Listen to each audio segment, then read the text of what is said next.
Welcome to our continuing series, Questions and Answers from the works of Sri Aurobindo and the Mother. Today's topic is Equality, Part 7. From Sri Aurobindo. Equality, renunciation of all desire for the fruit of our works, action done as a sacrifice to the Supreme Lord of our nature and of all nature. These are the three first Godward approaches in the Gita's way of Karma Yoga. The two forces that are arising to possess the future represent two great things: the intellectual idealism of Europe and the soul of Asia. The mind of Europe, labored by Hellenism and Christianity, and enlarging its horizons by free thought and science, has arrived at an idea of human perfectibility or progress expressed in the terms of an intellectual, material, and vital freedom, equality and unity of close association, an active fraternity or comradeship in thought and feeling and labor. The difficulty is to make of the component parts of this idea a combined and real reality in practice, and the effort of European progress has been a labor to discover and set up a social machinery that shall automatically turn out this production. The first equation discovered, an individualistic democracy, a system of political liberty and equality before the law, has helped only to a leveling as between the higher orders.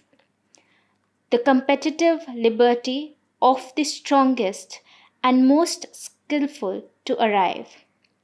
An inhuman social inequality and economic exploitation, an incessant class war, and a monstrous and opulently sordid reign of wealth and productive machinery.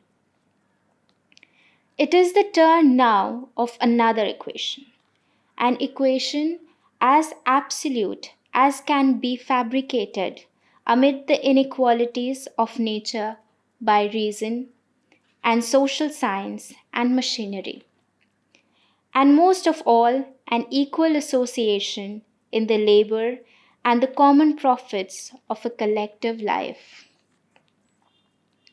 It is not certain that this formula will succeed very much better than its predecessor.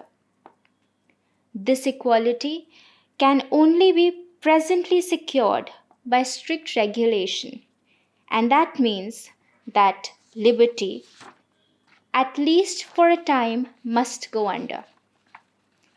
And at any rate, the root of the whole difficulty is ignored: that nothing can be real in life that is not made real in the spirit. It is only if men can be made free, equal, and united in spirit that there can be a secure freedom, equality, and brotherhood in their life. The idea and sentiment are not enough, for they are incomplete and combated by deep seated nature and instinct, and they are besides inconstant and fluctuate. There must be an immense advance that will make freedom, equality, and unity our necessary internal and external atmosphere.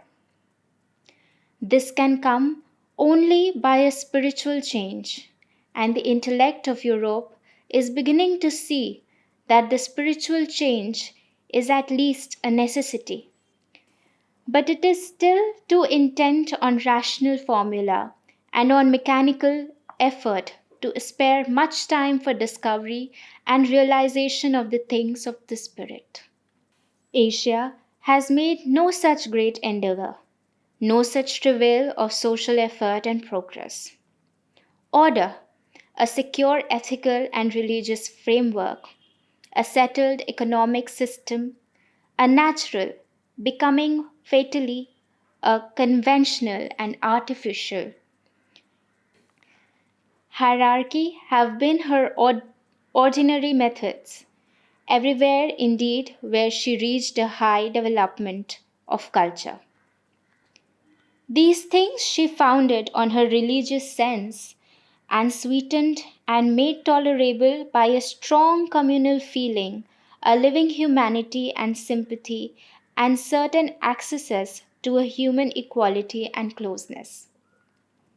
Her supreme effort was to discover not an external but a spiritual and inner freedom, and that carried with it a great realization of spiritual equality and oneness. This spiritual travail was not universalized, nor any endeavor made to shape the whole of human life in its image. The result was a disparateness between the highest inner equality and economic exploitation, an incessant class war, and a monstrous and opulently sordid reign of wealth and productive machinery, individual and the outward social life. In India, the increasing ascetic exodus of the best who lived in the spirit out of the secure but too narrow walls of the ordinary existence, and the sterilizing idea that the greatest universal truth of spirit discovered by life could yet not be the spirit of that life and is only realizable outside it. But now, Asia, enduring the powerful pressure of Europe, is being forced to face the life problem again under the necessity of another and a more active solution.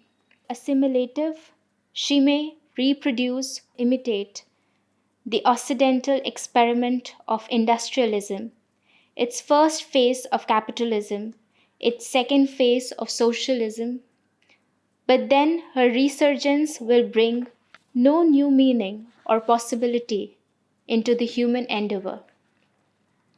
Or the closer meeting of these two halves of the mind of humanity may set up a more powerful connection between the two poles of our being and realize some sufficient equation of the highest ideals of each, the inner and the outer freedom, the inner and the outer equality, the inner and the outer unity.